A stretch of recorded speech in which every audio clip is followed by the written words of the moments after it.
So I've got here, live in the flesh, the one, the only, the inimitable, Richard Dawkins. Richard, thanks for coming. Thank you very much. Thanks for coming to what we think of here as the center of the universe. I understand that, yes. No, you've come to agree then. I think this is the first time Richard's visited me in my office, and so thanks for coming. Thank you. I want to just talk about the human mind's capacity to know and to think and to believe. You know, I look at how much trouble people have with mathematics, typically. If there's any one subject that the most number of people say I was never good at, insert a topic, it's going to be math. And so I say to myself, if our brain were wired for logical thinking, then math would be everyone's easiest subject, and everything else would be harder. So I'm kind of forced to conclude that our brain is not wired for logic. That's a very good point, and it's more than just that. I think there's also a kind of unwarranted pride in being bad at mathematics. You will never hear anybody saying how proud they are of being ignorant of Shakespeare, right, or Dryden.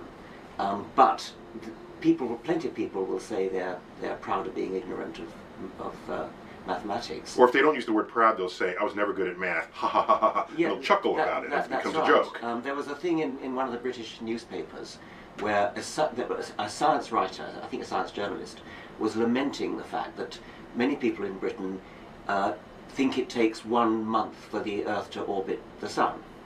And the editor then inserted there, doesn't it, Ed? So he was, as it were, saying, you know, I'm the editor of a national newspaper. And of course I don't really think it takes, but nevertheless, it's okay to make a joke about being ignorant of this very elementary point of astronomy, which he would never ever do about being, you know, confusing Byron with Virgil or something like that. Right, or ever be proud of such a thing. So then you must admit or confess that we as a human organism must have a great challenge before us to think rationally, logically, scientifically. Yeah, I mean, you made the very interesting point that maybe we're not wired to be good at logic. Well, you generalized from mathematics to logic. Yeah, I did, but for this conversation, I think we can claim that. Certainly, many people are extremely illogical, but and they, by the way, they get along just fine in life. They live long lives, and. But I think it's an interesting point that our wild ancestors, needing to survive in the presence of lions and drought and famine and things, you'd think logic would be pretty important for survival, wouldn't it? So, if not mathematics, at least. Well, it could be maybe early people who said, "Oh, there's a creature there with big teeth. Let me investigate it further." Yes, I mean, in a way, that's right. Being some level, scientific is a bad thing. Curiosity doesn't always work. I had a cousin who was a little boy, put his finger in the mains and got a shock. So he did it again just to make sure. He's a real scientist, but not very good for survival. Right. So perhaps the gut reaction to run or to be scared or to chant or I mean, I guess what I'm getting at is there's so much of human civilization that derives not from logical thinking, but from what we might simply call illogical thinking. Illogical thinking, and I mean art. You know, I've got Van Gogh on the wall. No one's going to quiz him and say, how logical were you when you painted the Starry Night? And so, what does it mean to object then to people who feel this way? Because I'm more, I detach myself more from that battle than you do. You are in the front lines, and I'm way in the back line watching you do this. And I'm saying sometimes people just want to feel rather than think. Yes, I keep pushing back to the evolutionary origins of this, and when you have to survive in a hostile environment, it may be that you do need a certain amount of illogical gut. Yes, it may be that you need to fear things which logic tells you Well, maybe it's a matter of the odds that something is actually dangerous. Or the cost to you if it is. The cost to you. If you see a sort of rustling in the trees, it could be a leopard about to jump on you, but it's much more likely to be the wind, and the logical, rational explanation is probably it's the wind. But when your survival depends upon the remote possibility, well, not remote, the rather lower probability that it might be a leopard, the prudent thing is to be more risk averse than the statistics justify. Yes, exactly. Yes. Yeah. So okay. So now we have a world where we're prisoners of this sort of genetic molding that has occurred, and now. But so I guess my point is I don't object as much to that as you do. Yes. Okay. And it what's the phrase? It tickles your craw, gets in your craw, whatever that phrase is. Yes, yeah. Yeah, and so get on this this campaign. Let me try to get in your craw, whatever the expression is. Go on, bring it on. A former professor of astronomy at Oxford told me a story of an American astrophysicist who... Now, I am one of these folks, so I would know these names if you mentioned them, unless they're suppressed. He didn't tell me the name. Okay. And this man writes learned articles in astronomical learned journals, mathematical papers, and the mathematics is premised on the belief that the world is, that the universe is between 13 and 14 billion years old. Mm-hmm. And this man writes his papers, he does his mathematics and everything. He privately believes the world is only 6,000 years old. Well, you may be tolerant of that because you may say, well, as long as he gets his sums right, as long as his paper is well... The research paper, yeah. Mm-hmm. Fine. I would say that man should be fired. He should not be a professor of astrophysics in an American university. And we might differ about that because you might say, his private beliefs are private, they're nothing to do with me. If he does his astronomy right, then that's okay. Yeah, I agree with you that that's how I would react. Yeah, what he does at home on Sunday, that's his own thing. But if it doesn't enter the science classroom, then I don't care how he thinks or what he believes. Let me take an even more extreme example, which is fictitious in this case. Imagine that you were going to consult a doctor. And I make him an eye doctor because they're sort of, above the waist. But you happen to know that he privately doesn't believe in the sex theory of reproduction. He believes that babies come from storks. Okay. I wouldn't go to that doctor. I'm guessing you would not go to that doctor. Yeah, but I've met plenty of people, especially in America, who say it's none of your business what he believes below the waist. He's an eye doctor. Is he a competent? Can he repair your cataracts?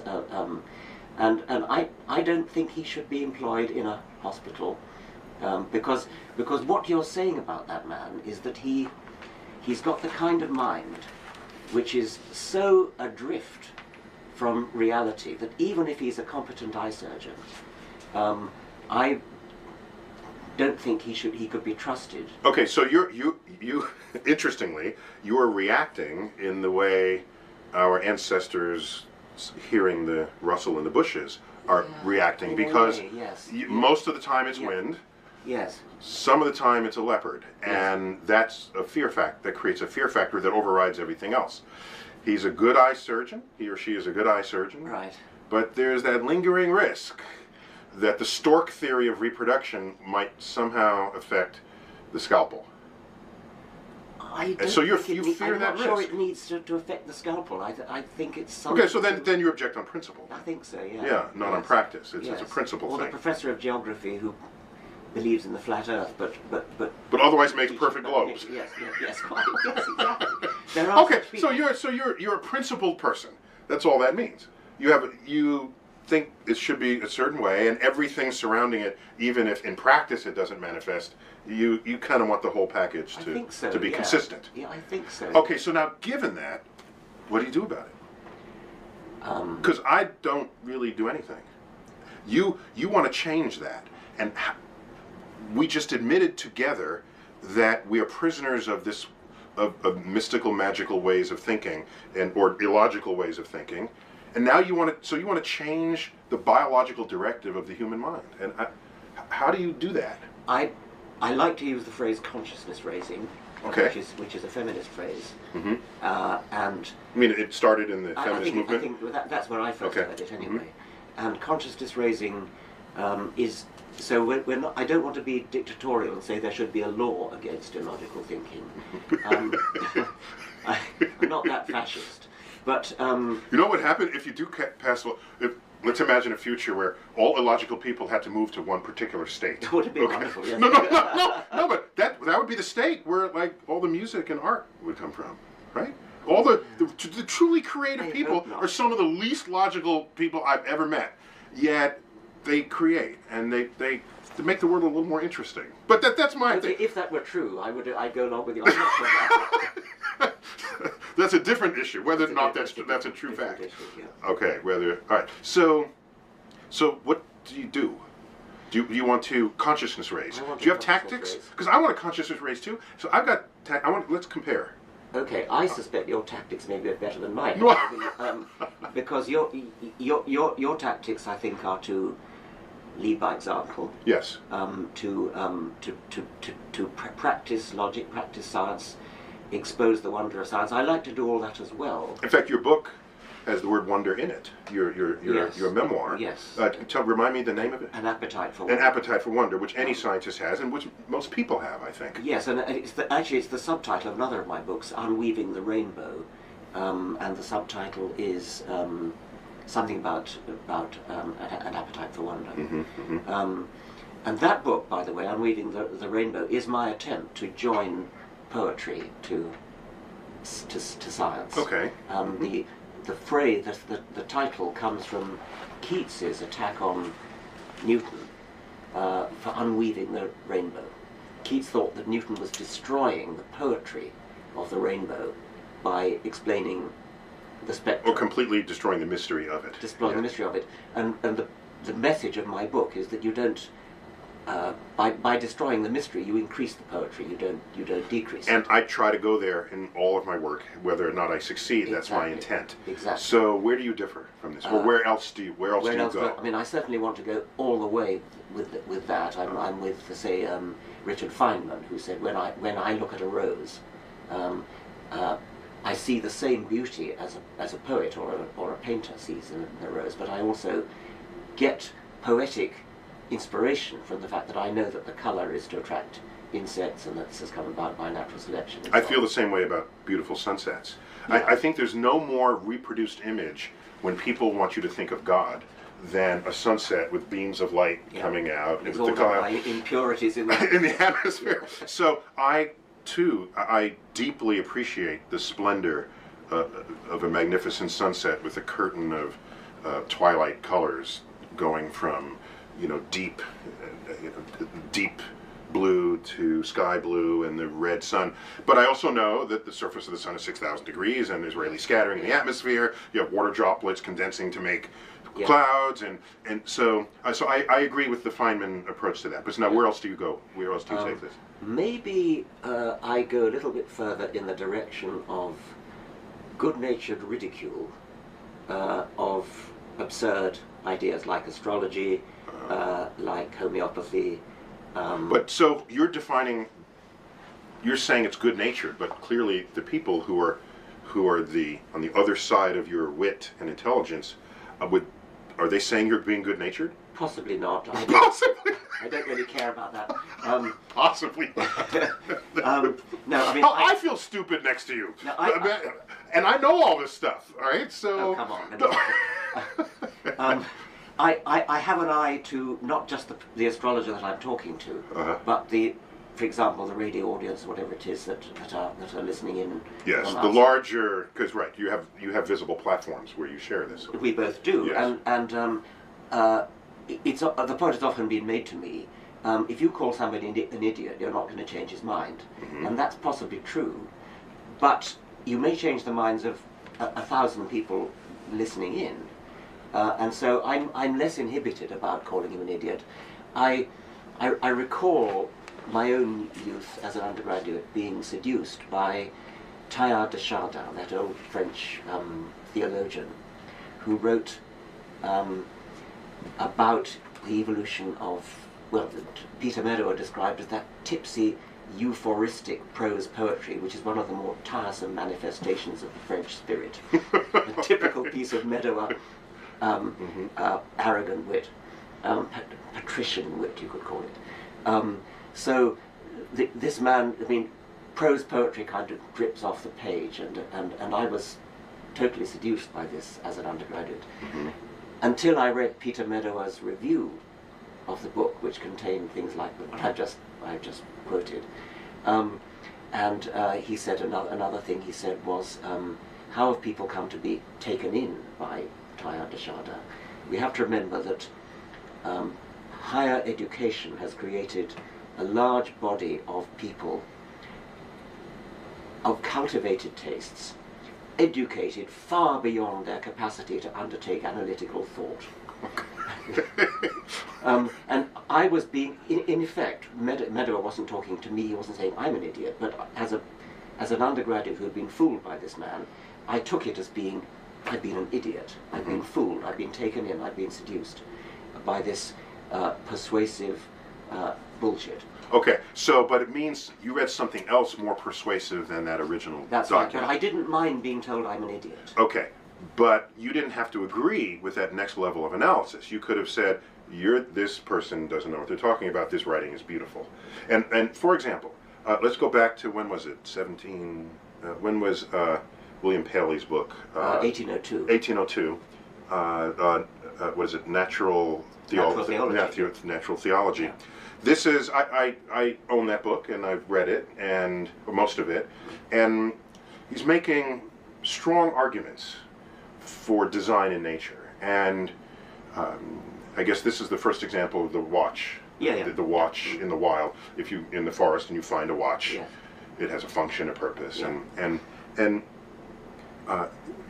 my favorite rebuttal to that was I first heard from Carl Sagan, who had said, sure, if you find a watch, people had thought about a watch long before that. So there's a whole, and there are watches that were not so good as this one. There's actually an evolution of watches before you get to the pocket watch. Yeah. And people saying, if you look at a Boeing 747, someone designed it. Well, look at the history of airplanes. Yeah. Look at the ones that crashed. Yes. Look at the ones that were not that big, that couldn't hold people. Yeah.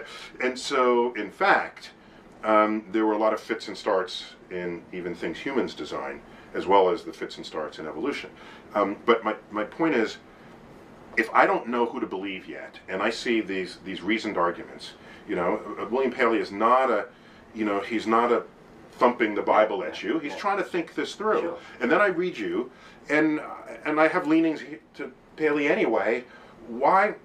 What guarantee do you have that you're going to be more effective than he is? Okay, I mean, I dealt with Paley mostly in The Blind Watchmaker, and if you read what I actually said, I said Paley makes The Blind Watchmaker, one of your books. Yes, sorry, yes. Paley makes an excellent argument. It's well argued, well put, and articulated. And well articulated. I have every sympathy with Paley's argument because he lived before Darwin, and I said. It's an excellent argument, but it's gloriously and utterly wrong. Now that's not ridiculing, that's actually dealing Paley a great deal of respect. In the day, yeah. Yes, and saying it's not Paley's fault that he was born before Darwin. And that Paley understood the problem and would probably have been very impressed if he'd read The Origin of Species when it came along. So who is Paley today? Is it you? Or is it someone who would still be thinking what Paley wants to think? I think somebody who still wants to say what Paley tried to say is benighted now because now he ought to know better. Okay. Given how he posed his arguments, you have confidence that in modern times he would have said, "Hey, that was flawed." I would like to think so.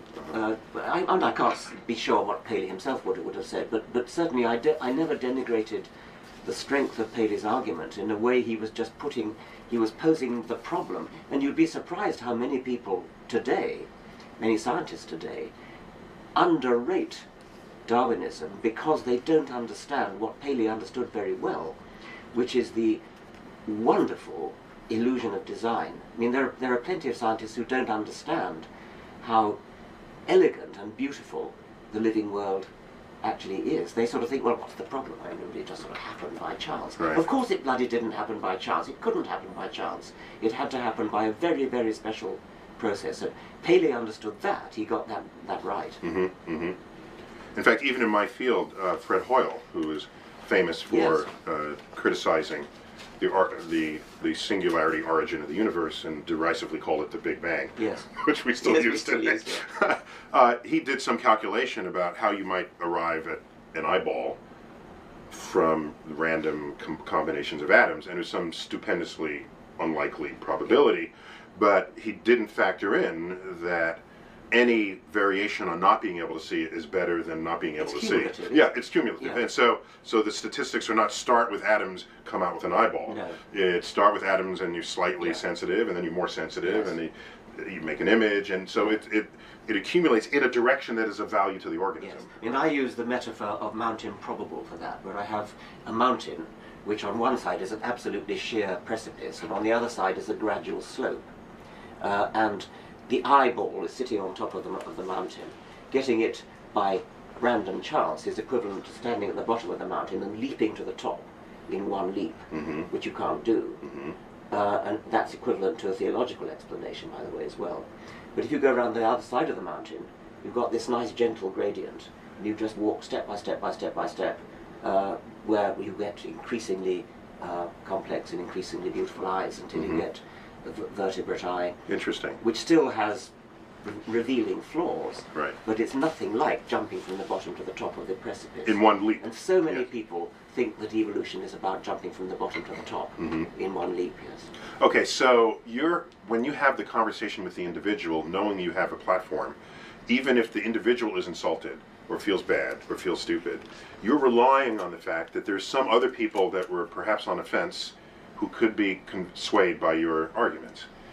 So for me, I'm more the one-on-one, I guess. I want to have the one-on-one conversation, and the eavesdroppers are imagining perhaps themselves there. And that's if I want to call it a tactic, I'm feeling the one-on-one. Yes, okay. More than I'm feeling the audience. You have an even larger, you have a very huge audience, and I know you got some stick for some of the things in Cosmos. Yeah, we were blunt about some very basic facts there. More blunt in that context than I ever am one-on-one. I mean, that was a collaboration. The script was written by Ann Druyan and Steve Soder, a colleague of mine, 2 offices down. And so that was a collaboration, so I went places tactically that I wouldn't normally go just as an individual. Well, I think you were right to do so. But I endorsed it all. I mean, I did it because I agreed. But tactically, it did rub people in ways that I wouldn't normally have rubbed them. Do you mind that? I mean, think of... Well, then I needed to spend time dealing with the fallout from it, so it took some effort responding. But you got, I mean, this was on Fox rather than PBS. Yes, it was on Fox. Yes. It was. There's no bigger place to put science than science on Fox in prime time on a Sunday night. So, but you noted correctly that tactic got some people angry, and but not people you need to respect. I mean, no, but I respect what everyone can be. I mean, I like hearing why people. Can I give an example? I'll give an example. And how would you have handled this case? All right, I have a relative, right, whose father died. Okay, so he's my cousin. She's the nephew once removed. All right, she's the niece once removed. She's alone in the room with her father. The father is dead in a half-open casket. She reports to me. This is weeks later. By the way, she's a real estate agent, all right, and majored in accounting. So this is all right. All right. She said her father sat up and she had a conversation with him. And I said, well, what transpired? And she said, well, he said, don't worry, I'm in a better place. And she said, I'm glad, we're sad you're gone, but I'm glad to hear. And so that was a conversation. She said this flat-footed, conveyed this conversation to me. So I said, okay, how am I going to deal with this? This is family. How am I going to handle this? Here's what I did. I said, next time this happens, ask him questions that could be really useful on this side of that barrier. Yes. Like, where are you? Yes. Are you wearing clothes? Yes. Where did you get the clothes? Yes. Okay. Is there money where I you like are? that. Is Yeah. there, what's the weather like? Yes. Who else is there? Yes. How old are you there? Yes. In your mind's eye, are you young or are Yeah. you old? Yeah. Is grandma there? Yes. How old is she? If grandma's where she is, would she make herself old or would she be young again? Ask questions. I think that's a terrific answer. Where you get information, and so now she's on notice. Next time this happens, she said, every time I see her, she said, "I got it. We're going to go there." And so now she's got her own little experiment that she's going to start. That's next time terrific. dead people sit up and talk Yeah. to her. It's like Carl Sagan when he was talking about people who claim to be abducted by aliens. Yeah. These aliens are enormously more advanced than we. Said, did you ask them about Goldbach's conjecture? Did you ask them about to prove Fermat's last theorem? And, Yeah, long-standing problems in our own Yes, culture. yes. But once we advance some things, exploit this fact. yes, I think that's. So what would you? So if I just ask, what would you have done? I wouldn't have thought of that. I wish I had. I'm genuinely curious as to. I mean, do you think she was lying? Do you think she had a hallucination? I don't know. I mean, I'm a trained astrophysicist, so my first explanation is that it was a hallucination, because everything we know about dead people, they don't sit up and have a conversation, and of course there are no witnesses or video, so which would make a better witness than a human witness. But I didn't care how real she thought it was. What I cared was that I gave her tools. I gave her tools so that the next time this happens, she can separate an objective reality from what might have been in her mind. Yes. And then she arrives at that conclusion herself, not by me telling her she's hallucinating. I think that's terrific. I mean, if she was still grieving and still mourning, then I would have been inhibited in saying you were hallucinating. Out of sensitivity. Yes, out of sensitivity. Okay. And so there's a soft side to Richard sure there Dawkins. is. Yeah, Let the record show Richard. Yeah. He can be a puppy. But setting that aside, I think I would say something. Perhaps I wouldn't use the word hallucination, which sounds a bit sort of negative. Mm-hmm. I'd say something like, I think you probably drifted off to sleep and had a dream, something like that. Because these are solemn moments, right? Yes, And you can. I mean, everybody, we all dream every night, and we have experiences in our dreams which are utterly unreal, utterly surreal, and most of us don't know we're dreaming. But I mean, it gives you an insight into what it would be like to be insane. Actually, every single night I go insane because the dreams that I have. Any rational person could immediately say this is not real. So I think that would be a reasonably sympathetic way of saying. But I like your way better. So I'm just saying that's kind of my MO, if you will, just my methods of intersection. And so if I were to broaden this to a more culturally present, as you might call it, delusion, the God delusion. Yeah. I don't really care how people think or feel about deity, about it, and I value the concept of a free country. And in the United States, I think, unlike England, in the United States, of course, there's no mention of God in the Constitution, the very document that established the country and that protects people's rights to worship whoever they want without the government asserting this, because there's no place the government can draw from to tell them who they should worship. But that's constantly under threat. Perhaps, right? But really is. At this moment, you're right. Okay, so what really solves that one is someone says we want to Christianize the Constitution or whatever, but you can say the value of this is, suppose you get outnumbered by this other religious group, and then they want to Muslimize the Constitution or Judify the Constitution or Buddhify the Constitution. Would you want that? And they say no. Well, this is the way we protect everybody. So I value freedom of thought, of action, provided it doesn't infringe on others. So I start there, and from there I move forward, and I say, what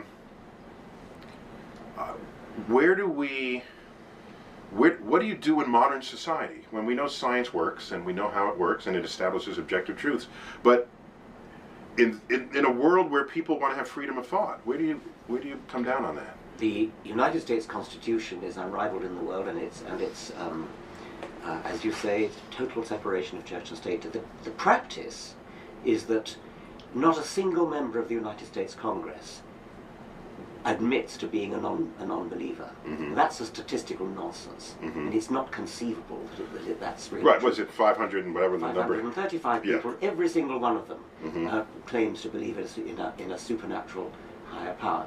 A very substantial... So some of them have got to be lying, is what you're saying. Some of them have got to be lying, so that a substantial number of our elected representatives in this country... And you're a British citizen visiting America, yes, right? I'm speaking from outside, but it's very sad that you are represented in this country by people who are manifestly lying Mm-hmm. and are forced to lie. I don't blame them. They're forced to lie because otherwise they won't get re-elected. But you also sound surprised that a politician lies. No, I mean, okay, I mean... Reality check. Okay, let's be cynical. Okay, of all the things they lie about, it's just one of them in the list. It's just one of them. Mm-hmm. But it's very sad that they have to lie about their innermost beliefs, and they have to put on a mock sincerity, and they have to say, God bless America, with mock sincerity. It is tragic that people who don't want to lie about that, people like you and me who are absolutely sincere about our beliefs, could not get elected. And I think you're painting a too rosy view when you say, well, the Constitution protects. Okay. The Constitution may protect, but the In legal practice. system, in practice, the Supreme Court doesn't always. So what you're saying is the line that says there shall be no religious test for office of the Yes. president, that may be true legally, but in practice there is a religious test. Exactly. Yeah. There most certainly is. And the voters impose that. Yes. It's their democratic right to do so. But don't you feel the urge to get up and persuade the voters, look, you're imposing a religious test which is unconstitutional. You don't realize that the atheists, the agnostics, the secularists who seek office are excellent people in many cases. They're people like you. They're people that you would enjoy having a drink with. They're your friends. But they don't admit to their beliefs because they know they won't get elected if they do. Don't you feel the urge not just to persuade the legal system, but to persuade ordinary voters that they're barking up the wrong tree? They've misunderstood. So let's help me define this. So we have atheist, which I think is what generally understood what that would mean. In its simplest terms, it's a theist. You have no belief in Yes. in a God. You don't necessarily positively deny. You don't say, I know there is no God. You say there is no evidence for Right. it. And so and secularism as a movement, how would you sort of I understand frame that the definition may be a bit different across the Atlantic. Across the pond. To me, secularism means exactly a separation of church and state. So you can have a deeply religious secularist. In Britain or in India, you could. But it may be that in America the word secularist is understood differently, and that's fine. I mean, words do shift their meaning a little bit. So I don't know about the meaning of secularist. I think the word atheist has problems of sheer association. I don't know, you probably know the story of Julia Sweeney, the comedian who did... Well, I know the comedian, what's the story? Okay, yeah. she did a She's from Saturday Night Live, decades ago. Yes. Okay. She did a wonderful sort of one-woman monologue on stage called "Letting Go of God," which was the story, her own story, of how she escaped from her own. I think I heard of this, but I never saw it. Okay. Well, there are some lovely moments in it, like when she first heard a still small voice in her head saying, "There is no God. There is no God. My God, there is no God." My God.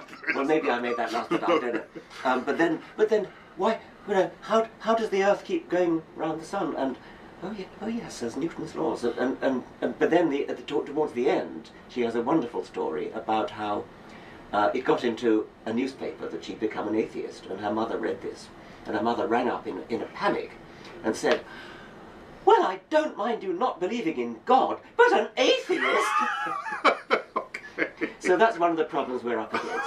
Okay. Whether that comes from McCarthy, whether that means that's because atheist was in the 50s synonymized Was associated with communism. Yeah. I don't know, but anyway. Which is why we ended up putting God on our currency. In the 1950s. Yes, yeah. and it's in the Pledge halls of of Congress, Allegiance, in God we trust, yes, and in the Pledge of Allegiance. So it may be that the very word atheist needs to be on public relations ground a casualty, and you can substitute non-believer or unbeliever or secularist. Yeah, I can tell you that in my life, there's been sort of a land grab of me by atheists to claim me as an atheist, and I've spoken on this in some various videos.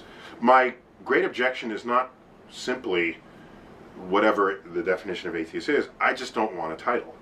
I don't want to be labeled on the grounds that if someone comes to me expecting that I fulfill a title or some label, as I should say, then they will presuppose they already know my arguments in advance.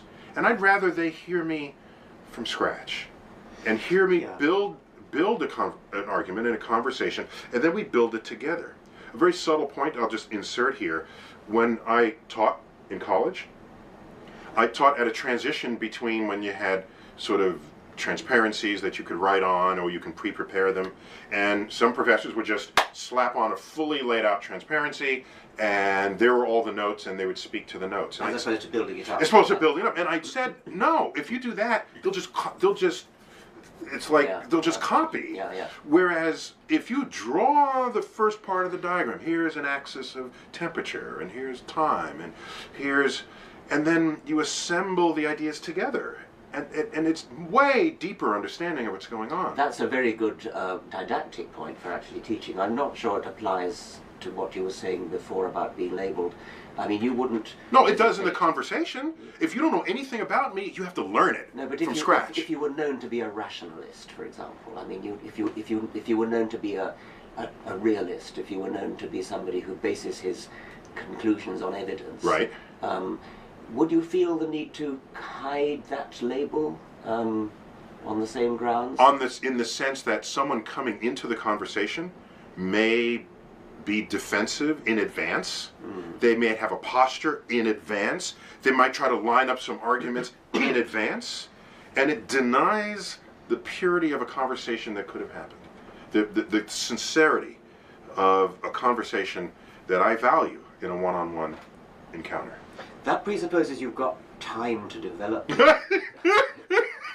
Yes, it does. Okay. Yes, it does. Well, I think I would be the same. I mean, if I were going to have dinner with somebody, and I wanted to persuade her that of my point of view, I don't think I would say, right, I'm an atheist. Okay. I think I would develop the thing step by step, develop the transparency one step at a time, kind of thing. But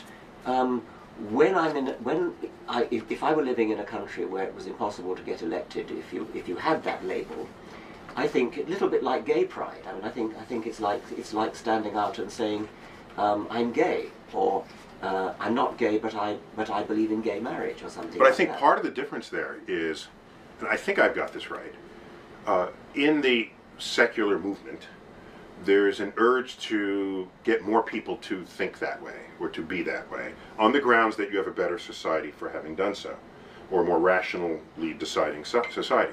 I don't know a single gay person who has an objective to turn everybody gay. They just want themselves to be respected for what they are, but they're not trying to make everybody else gay. And that's different from, such as in the book The God Delusion. There's no book, you know, the straight delusion. We're the right way to be. So to me, there's a difference in objective between the gay movement and the secular movement, if you will. Yeah. I think you're exaggerating the desire of the secular movement to convert everybody to our point of view. We're not like missionaries knocking on the door and sort of saying, have you found Jesus, and that sort of thing. Or have you not found Jesus? Yes. Have you lost Jesus yet? It isn't really like that. It's rather more, we want to convert you not to atheism, but to the view that atheists should not be discriminated against. Okay. That there should not be. That's a purer message there. It's a purer message, and it's a very important one in the United States, where atheists can't get elected to Congress. You don't have to say, yes, I'm converted, I'm now a born-again atheist, but you have to say, I no longer will discriminate against somebody because of his lack of religion. When I vote, I will look at the record and vote on other grounds. There are real problems with young people coming out, just like there was coming out as gay, with their parents. I mean, you know, teenagers thrown out of the house because they've come out as an atheist. Well, we were on stage last night for our Star Talk Live, and there's a question that I deferred to, but I wanted to be honest with the. We were on stage last night, and during the Q&A, someone came up and had a very long-sounding question. I deferred your answer to his question for this interview, and he said he early on in his life he became an atheist, but then when he notified his parents, they were shocked. Yes. Damn near ready to reject him, disown him. What do you have suggestions for situations? One of the like things, I mean, we've got this campaign going called Openly Secular, and one of the things we're trying to do is to give sort of a pack of hints for that sort of thing. But there's an amazing. It's like, how do you know if you're secular? Yes. No, I mean, how do you break it to your parents if they're and it's very similar to the problem of breaking to your parents you're gay.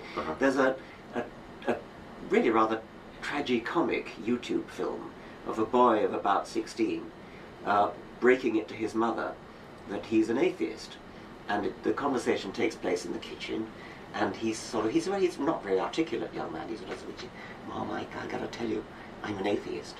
And she said, you're an atheist? Right, no Christmas presents for you. That's funny. And tomorrow you're going to see the bishop. Okay. And so she's kind of hysterical, and the boy's kind of hanging his head and that thing. And his father's kind of... I'm still laughing at the no Christmas presents. Yeah, I know, That's yeah. good. And the father is kind of sitting slumped in his chair, sort of, not really wanting to be part of this. I worry a little bit about why somebody was filming it. I mean, it doesn't seem to be plausible that somebody would have actually had a camera running. So it may be a fake. But if it is, it's not a very well acted, sort of, it has the... But even if it is a fake, it's not an unimaginable scenario. So therefore, that's what we should be responding to here. I know it's common. I get letters. My foundation, the Richard Dawkins Foundation, for Science and Reason. For Reason and Science. Oh, Reason and Science. Yeah. Okay. Gets letters all the time from, especially young people talking about their parents. Sometimes people worried about losing their spouse. So of course, every time in marriage, if you announce to your spouse you're gay, you lose your spouse 100% of the time. Of course not. No. No, if you're gay, well, how do you play that? There might be special problems there with your spouse, but we, with my foundation a little bit earlier, sponsored a thing called the Clergy Project, which was an attempt to help to rescue, really, clergy people who have lost their faith. And the Clergy Project, we set up a website, a confidential website, where clergy people who have become atheists were able to converse with each other, commiserate, cry on each other's shoulders, and often under assumed names. I mean, they're really afraid of being detected. It's rather like a sort of secret society where they use false names for fear of being outed, for fear of spies getting in and recognizing them. And we're now up to, I think, more than 500 of these clergymen and women from all denominations who have become atheists, and they're carrying on living the lie. They're going on preaching sermons and conducting Well, they have that training, so it's not like... They have their training, they're not trained to do much else. I mean, some of them, one by one, they're beginning to come out, and they get jobs as counsellors or Oh, yeah, of course. That would be ideal. Yeah, yes, or carpenters, maybe. Just like Jesus, Yes, a carpenter, right. yes. But it's only a trickle coming out at the moment. But I felt it was, I mean, originally, my original plan was to try to raise enough money to give them scholarships for retraining for other professions. And of course we couldn't raise enough money for that, but we had enough money to set up this website. And they do get a feeling of bonding, a feeling of fellowship. They can talk to each other. That's the internet at its best. You find yes, people... but they can't talk to their spouse very often. They can't talk to their children. They can't talk to their parishioners. These would be denominations where you can marry, so it would not be Catholic priests. It wouldn't be Catholic, no. So they fear being outed because they are respected pillars of the local community. They're going to lose all that. They're going to be ostracized in many cases. So are we living in different times from a century ago? Did Darwin create a deeper divide? Was there a community of religious people who dug their heels in stronger after Darwin? Because I don't remember this level of conflict. Well, maybe I just was unaware. I don't claim perfect knowledge of total social cultural mores around the world, but I remember a day where religious people went to church or synagogue or mosque on the weekend, and during the week you went to school and learned science. Yes. And that was kind of a happy line in the sand. Yes. And that line in the sand is being sort of rubbed away. I think that is. I think that's a real change. Yeah, it's not just my perception. Well, I don't live in America. I think it probably is a real change. Yes. From the 1800s to the 1900s? Oh well, no. I thought that might be different. I mean, you're talking about within our life. Oh yeah, sorry. Yes. Both. I'm asking both questions, but yes. Oh, in Darwin's time, there was quite a ready uptake of Darwinism among educated clergy people, people like Charles Kingsley. And you mention these names like, yeah, of course, Charles Kingsley. We're Americans here. We don't know any of these people. Charles Kingsley. I just like you've got all these names, and they must be basic knowledge to all. I don't know American cultures. Brit educated people, right? Right. Charles Kingsley. We know Kim Kardashian, and you know. Okay, go ahead. No, I didn't know that. And we know her buttocks. That's what we got here. All right. Charles Kingsley wrote a book called The Water Babies, which is a famous children's book, and he was a clergyman, I think, and he was a friend of Darwin, and he immediately adopted evolution when The Origin of Species came out, as did quite a lot of other clergymen. Other clergymen didn't, and famously the Bishop of Oxford, Soapy Sam Wilberforce. And they would draw him as an ape, a hairy ape. Yeah, yes. Yeah. So they focused on the ape aspect rather than on the more general, total evolution of life. And I think you're probably right that when you were a boy at school, it was church was something you did. So yeah, and that was respected and sacred, and the rest of life was the rest of life. But it does appear to be a real phenomenon that people who are not religious in America today are in danger of being ostracized, and this is not true in places like Silicon Valley, where I've just been. I mean, I kept meeting people in Silicon Valley who said, well, what's the problem? I mean, I'm an atheist, everybody knows I'm an atheist. But they live in Silicon Valley. Yeah.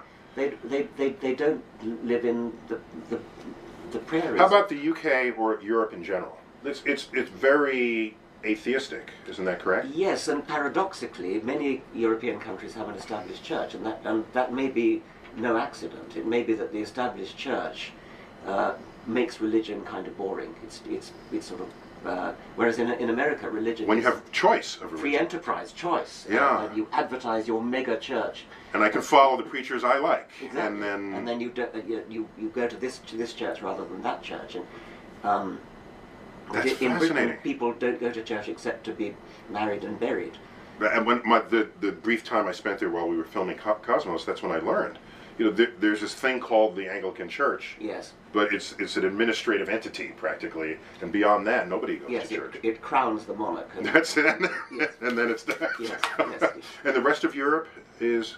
I think Europe is very variable. Poland, for example, is almost exclusively Catholic and rather loyally so.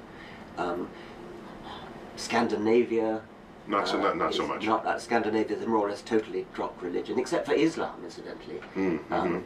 Islam in Scandinavia. In Scandinavia.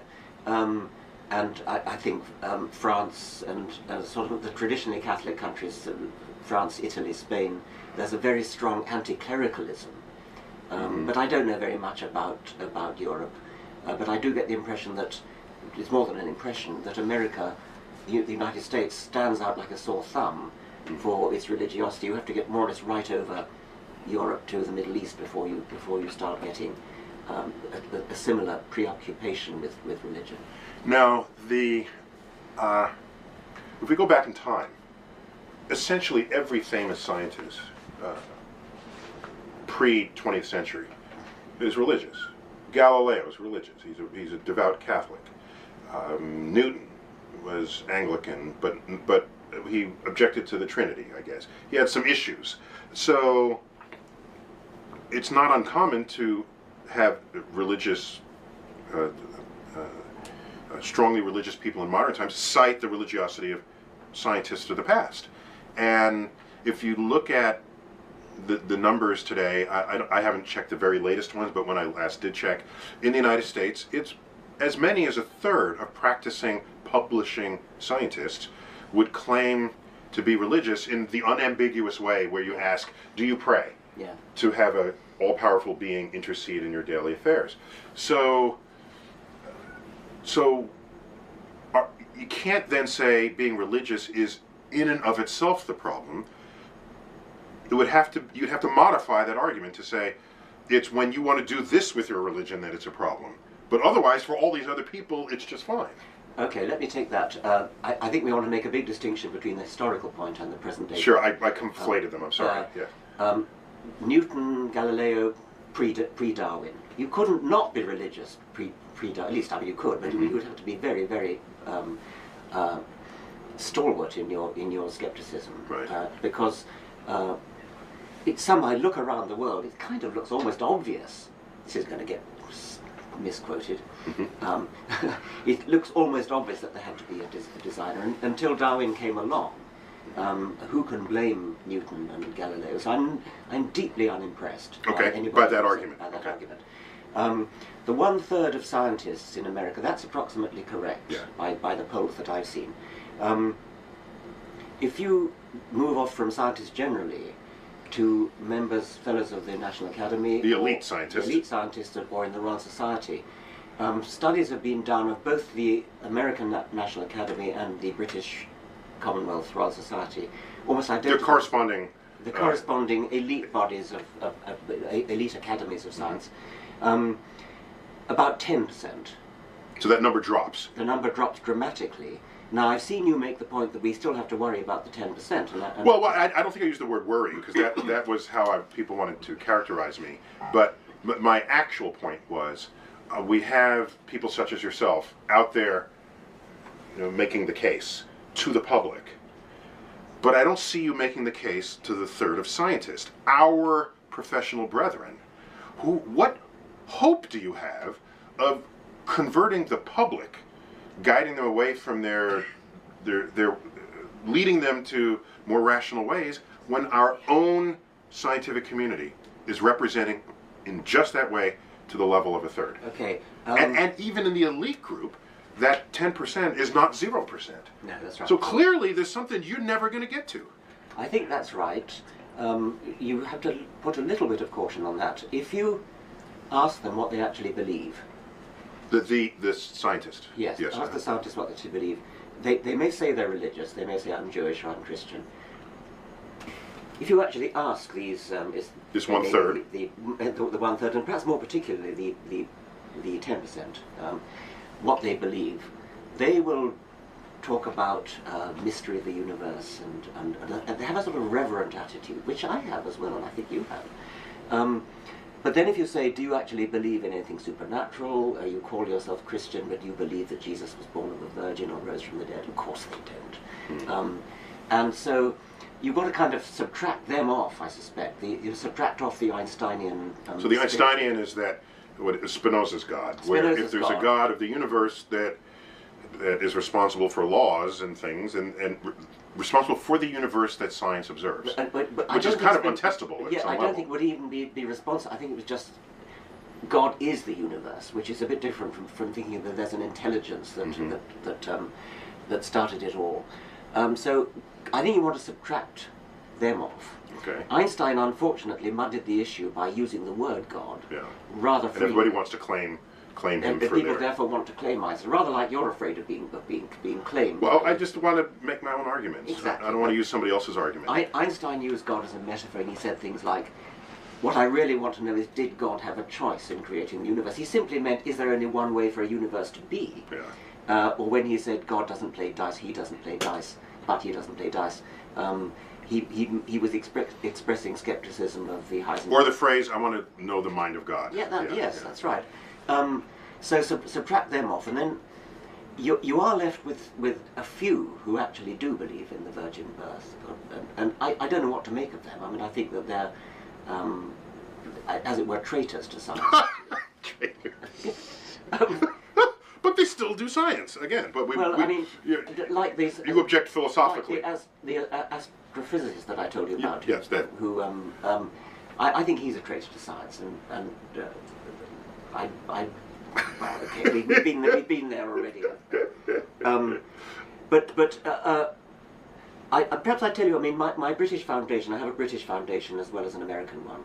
Is it the same foundation but separately incorporated? It's got the same name, separately incorporated. We did a survey, but we commissioned a public opinion poll, and we chose the very week of the census, which took place in 2011. And the census in Britain actually asks what your religion is, and you have to tick a box that says Christian, Jewish, Muslim, etc., or none. So we sampled, we commissioned a professional polling organisation to sample those who tick the Christian box, to find out what they really believe. Obviously it was only a sample, it was a couple of thousand, but it was done professionally. And so we asked them questions like, okay, you tick the Christian box, do you believe Jesus is your Lord and Saviour? No. Do you believe Jesus was born of a virgin? No. Do you believe Jesus rose from the dead? No. Then why do you call yourself a Christian? Oh, because I like to think of myself as a good person. So that's the kind of level that's the kind of level that people will sink to in agreeing to tick the Christian box, to get the label, to accept the label of Christian. We then said, well, you like to think of yourself as a good person. It wasn't sequential, they were all separate questions, but do you like to think of yourself as a good person? When you're faced with a moral dilemma, when you're faced with a moral decision in your own life, do you turn to your religion? Or do you turn to your friends? Do you turn to your cultural background, etc.? That's an excellent question. I want to comment on that in a minute, Okay. but go on. and Beautiful I think question. it was only about 9% said that of the people who ticked the Christian box who said they turned to their religion, although a majority said that they ticked the Christian box because they like to think of themselves as a good person. So all this is showing really is be skeptical when people tell you that they're religious. Be skeptical when people tell you, I am a Christian or I am a Jew. Especially if they say I'm a Jew, that probably means that they are loyal to Jewish traditions. And in America, generally it means that there's unless they're full-out Hasidic practicing, Judaism is a culture more than it is a religion here in the United States. Which is fine. I was interviewed for the New Yorker magazine, and at some point the interviewer asked, was I raised in any religion? I said, yes, I was raised Catholic. And that was actually the first time I'd ever said that publicly. I never tried to hide it, just no one ever asked. And I said, but it was kind of like we used to go to church weekly, and then it kind of faded to once a month. Then we became Ashes and Palms Catholic, where you just go on the holidays, and of course we celebrated Christmas. But the real point I wanted to make in this article was that it did not influence in any obvious way any decisions we made. My mother never came to us and said, you shouldn't do this because Jesus is watching. There was no such interaction in the household. But the urge to say in an article on Neil deGrasse Tyson, he was Catholic, but now he's a scientist and lost his Catholic ways, as though there was some big transition that happened. There was no transition.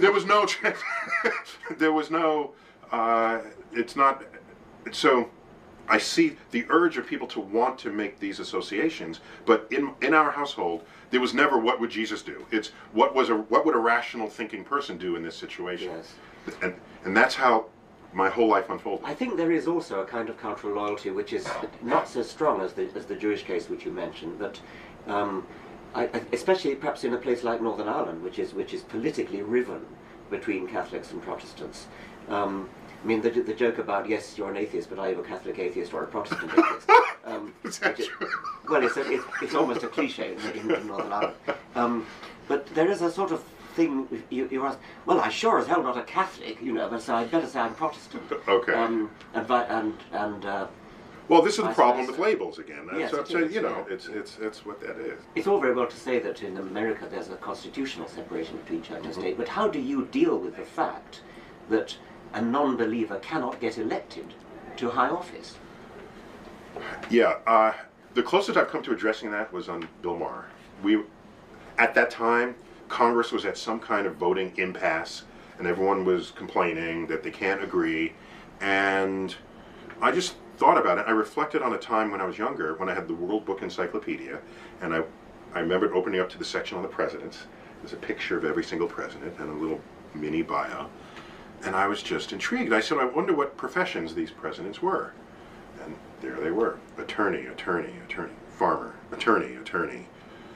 Businessman, attorney, attorney. And I said, well, first, what is an attorney? Because I didn't know that was the same as lawyer at the time I discovered this. But I said, why are they all lawyers? What, aren't there other things in the world? I want to be an astrophysicist, and maybe can other people be president? And I thought that was just odd. And it just sat in my head for decades, and because I'm that old. And then I realized we're at an impasse, and I think, well, what do lawyers do? They're trained arguers. And a lawyer who is paid to take a position will take that position whether or not that position is true.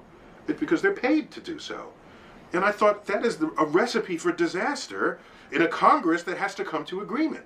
So I lamented the absence of professions that specialize in having to make hard decisions on time and on budget. So I thought maybe a Congress that had more scientists, engineers, where objective truth matter, business people who make decisions every day that are based in objective truth because money is at stake. I just felt the mixture wasn't serving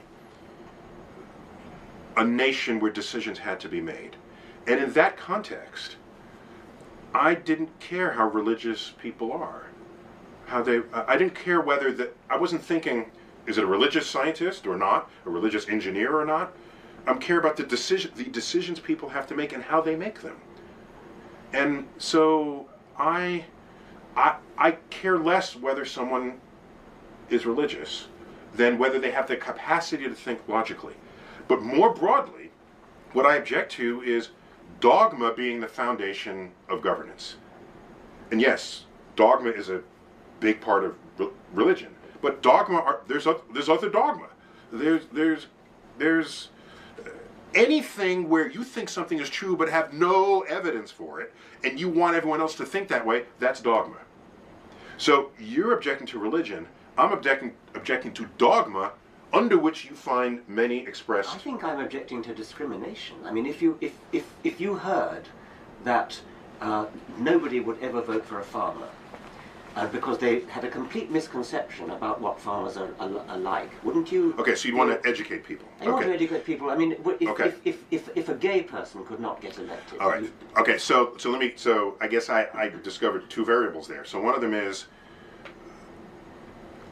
I want people who know how to make decisions in Congress, and I'm sorry, but I don't count lawyers among those who can. Yeah. When you have two scientists, if we disagree, it's because one of us is wrong, the other is wrong, or we're both wrong, and we both agree with that fact that those three possibilities exist, and that we both are waiting for more or better data to resolve it, so that we will one day agree and then go out and have a beer. Lawyers don't. It doesn't happen that way. Anytime I've seen lawyers in conflict. All right. So now, with regard to can anybody become president? If most of an electorate, what's the number in the United States? 90%? claims religiosity. It's not as high as that, actually. But it's more like what, 2/3? maybe 70.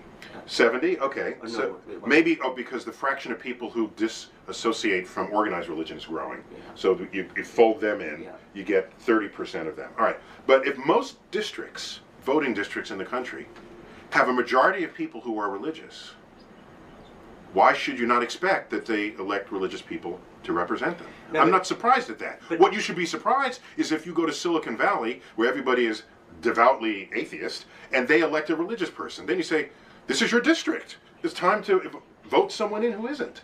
I don't think They do have the power. We don't have to say that the person elected should have the same beliefs as their electorate, but the electorate should not. That's kind of what representative government No, but they is. should not be prejudiced. They should not say, I will under no circumstances vote for a gay person, or I will under no circumstances vote for somebody with red hair. Okay, so that was true until you had gay communities that then elected representatives who could speak their case. The earliest good examples of that, the mayor of San Francisco. Okay, so then you say, okay, the city didn't collapse.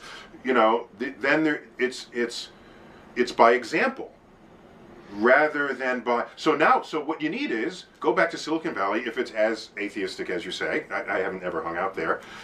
Time for them to elect a representative who's atheist or secular or any combination of the two. That person then goes to Congress and leads in ways people say, hey, I like that. That's a good idea. And realizing that idea could not have come from other people because their brain isn't configured That's that way. great. I mean, I would love that to happen, and I'd like to help that. You can't go to Utah and say elect someone who's not Mormon. They all went there so that they could have Mormon representation. but I The think black female who just got into Congress, I'm told, is Mormon Yeah, but from Utah. You can fight prejudice without it doesn't. I mean, it'd be nice to do it that way and have somebody elected, and I'd like to see that happen. But there is rampant prejudice which is based upon misconception, and what we're trying to do is to remove that misconception by showing people these little video things we're doing, showing that atheists, non-believers, secularists. These are the people outing themselves. Yes, they're out of themselves, and they're nice people. They're nurses, they're doctors, they're bus drivers. They don't have two horns and a tail. I mean, you'd be amazed at the you'd be amazed at the misconceptions that are around. Mm-hmm. The equating of atheism with communism, for example, Mm-hmm. which dates from the 1950s. The story of Julia Sweeney's mother. I mean, these are worrying things which should worry any decent citizen. So again, And I it's bigotry. don't care if you don't believe in God, but you're an atheist. Yes, yeah. I mean, there's a lot of that about. Yeah. And even not believing in God is something people think you need morality. Sorry, you need God in order to be moral. I mean, a ridiculous idea like that. And consciousness raising, standing up and saying, I'm a Okay. decent fellow. All right. So that's an interesting distinction that I'm happy to embrace. All right. There is the religious community where they can be responsible for heinous acts of violence or warfare or prejudice. Okay. Then there are people who are just religious because they're religious, and they're okay with anybody else with whatever else they are. All right? I'd like to think that's the majority. I don't know if it is. Then there are people who are religious. Their religion is right, every other religion is wrong, and you're worse than even the wrong religions because you're atheist.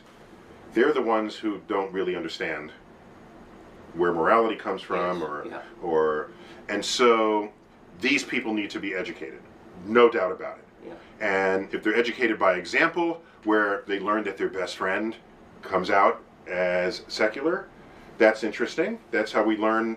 That went far in getting society to understand and recognize and accept the gay population. And in fact, you've seen the statistics.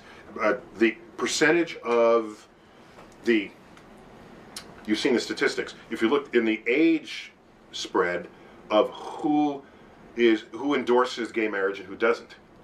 So the younger is the demographic, the more open they are to this, because they all have friends who totally are open about it. And the people 60 and over, none of their friends ever admitted to them that they were gay, because you know they're there. We got the numbers are real, and they show up in every generation. So maybe it's just slower than you want it to be. It's great to have friends doing that, and that's very important, of course. But any advertising person knows that a role model. I mean, you're a role model, but big time in America. And for somebody like you, who has an enormous following, not just as a scientist, but as an obviously nice guy, if I may say. I mean, the sort of person that everybody likes. Thank you. Like David Attenborough in Britain. We just had him on Star Talk. He's the nicest guy ever. Absolutely, yes. Ever. Yes. Ever. So when somebody like that stands up and says, "I'm gay" or I'm a non-believer," that's worth millions of ordinary friends. So I mean, I think it's something that needs to be done. And these little YouTube videos are great when they're the man next door, or something, the woman next door. But the sort of person who could sell soap flakes. I mean, you can do much better than selling soap flakes. You can sell anti-bigotry. Well, I mean, I'm out there. I guess it's just it's not a big issue to me. No, that's what it is, and I'd rather get people to discover the beauty and grandeur and splendor of the universe, and whatever comes out of that. If you, for having studied Darwin, became an atheist, why tell them to be an atheist? Just tell them to study Darwin. No, I agree with that. But we shifted from that to saying don't be prejudiced, don't be bigoted. Yeah. Well, I'm all for not being prejudiced. Obviously, yes. Yes. Big fan of not being prejudiced about anything. But that 30% number, that was a smaller number before. It's growing. Sorry, the 30% who are. I think that 30% may be of the younger demographic. I think it might be 20%. So it's even higher. I see. No, I think it's skewed by the younger generation. But even 20% is a high percentage. But that can shift elections completely. Yes, but and in a way that the Jewish vote can shift elections, but whereas the numbers are much smaller. Much smaller. Yeah. They're way smaller. Yeah. The fraction of the American population who is Jewish compared with the fraction of the American population who is non-believer. Non-believers is the. And yet the non-believers are manifestly failing at shifting elections. I mean, we can't even get a single member of Congress. Right. Well, I still would rather just have no label at all. The only ist I am, as I said, is a scientist. Yes. And beyond that, have a conversation with me, as we just did. Yes. Well, good. I mean, and last thing, just to get the current events value of this, the Pope came out. Pope Francis came out just a little while. The Pope came out just a few news cycles ago, saying what I thought were quite forward-thinking things about the role of science and discovery and the role of Catholicism relative to it. I think a lot of that had already existed in some way in Catholic doctrine, but the press made a very big deal of this. And did you have a reaction at the time? Well, I think they made a bigger deal than necessary. I mean, Pope John Paul II said exactly the same thing. Yeah. And Benedict was not quite so vocal about it, but he didn't. So they're there in some way. They have no problem with evolution, and even back to Pius XII actually didn't either. But because what we did, I was on a panel for the I was on a panel for the National Academy of Sciences to create a committee to create a document titled Evolution versus Creationism. And it was a document for educators. Resources. Here's how you teach it. Here's how you can show where creationism, religious creationism fails and how biological evolution succeeds. We made great efforts to create an appendix in the back that listed every single religious organization that was just fine with evolution. And there's like a council of bishops, or there's some organizations out there. So I want to pose a question back to you. That exercise of making this document is not telling people to not be religious. It's saying, here's evolution and it is objectively true, fold it into your religion or not, but this is all we're trying to tell you to do. Whereas other things you've done professionally, God Delusion and others, are arguing against religion entirely. Whereas our document just said, here are religious organizations, they're with us on this. Yeah. That's a very important thing to do, because an enormous number of people actually... They're influential. And yes, but lots of people think that that in order to believe in evolution you've got to give up your religion. And their pastors, their priests, bear responsibility for that, and so it is a very important message to get out there. Sometimes I feel a little bit unsatisfied by that. I think that there is something deeply unscientific about religion, and there's something deeply unscientific about Van Gogh's Starry Night. Yeah, no, but I don't. Yes, that's different. That doesn't. Well, that's why that sentence doesn't come out of my mouth. The thing that's deeply unscientific about religion is that it's... No, all right, let's not say unscientific. It is a scientific theory that there is a designer of the universe. It's not something outside science. It affects your scientific view of the universe, if you think that there is. And having said that, it is important to disabuse people of the illusion that you've got to give up your religion if you take up evolution. That, however, has a paradoxical upside for me. If people have been told by their pastors that if you accept evolution you've got to give up your religion, we can definitely prove evolution is true. I want them to give up their religion. And so if I can use evolution to get in there as a wedge and say, all your life you've been told that the moment you accept evolution your religion is down the drain, I want that to happen. And so, you say that almost diabolically. Yes, I want that. But I know I'm in a minority there. Sure, and I know because that's that's an extreme social posture to take. It sounds it, but I think it's highly reasonable. Well, it happened to you. Yes. You converted, if we can call it that, after you learned Darwin. So you see the paradox I'm raising. Yes, I do. That if people like you and Eugenie Scott manage to convince people that there's absolutely no incompatibility between, then I've lost my secret weapon, so to speak. Okay, I didn't say there was no... Okay, let me just clarify anything that I would have ever said. I never said religion and science are compatible. And that's a very common question that I'm sure I get all the time. Are they compatible? All I ever say is, if your religion is making testable claims about the physical world, be ready for the methods and tools of science to show that it's false. If you're not ready for that, then pick another religion or, move to an island. But if you're going to make testable claims, we're going to be all up in those claims. And the history of that exercise is one where science wins every time. Every single time.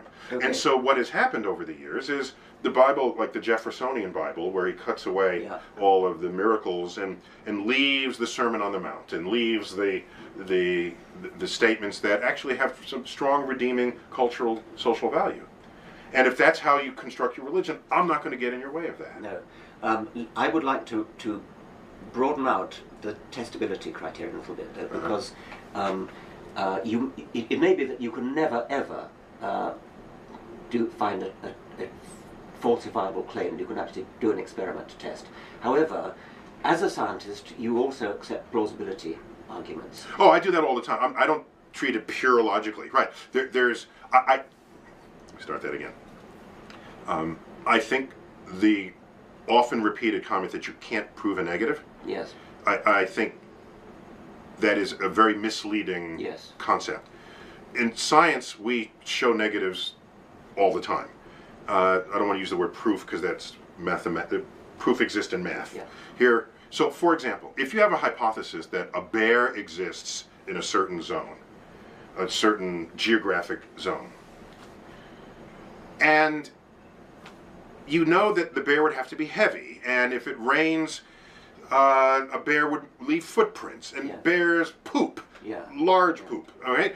And there's there would be evidence of a bear even if you never found the bear. Yes. And if you do not see the poop, you do not see the footprints, even if you drop dust, white dust around. There ought to be evidence. Okay? Yeah. And there's no, and you put it in front of a cave, and you wait for a full cycle of seasons, and there are no footprints. Scientifically, you have demonstrated the absence of a bear. Yes. Conclusively enough, so that you can walk up and down there and send your kids out there and not worry about It's not totally conclusive, but for all intents and purposes... Scientifically, we're good with that, and we move on to the next problem. I think that's a good parallel for God. So perhaps the difference between us is, I don't care if they want to keep believing that. I just care that they stay out of the science classroom.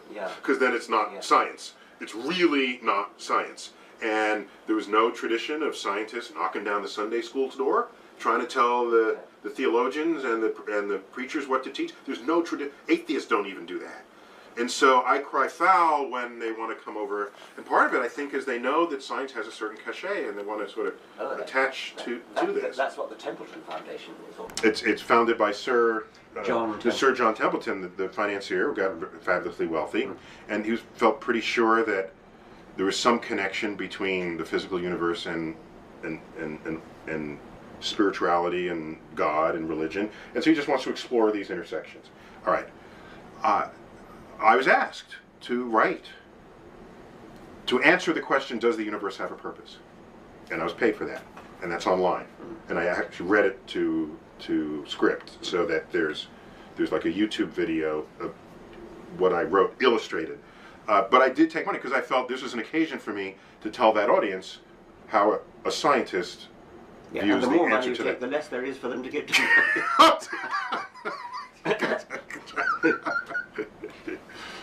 So Richard, thanks for coming through town. Okay. This is a long overdue conversation, because I think every time I see you, I say, I want to tell him this, and I want to think about that, and get his take on this. So, but it was great to have you here, and maybe we can do this again over dinner, over a bottle of wine, and then more will come out in a different way, perhaps. So thanks again. Okay, All right. Thank you. Good.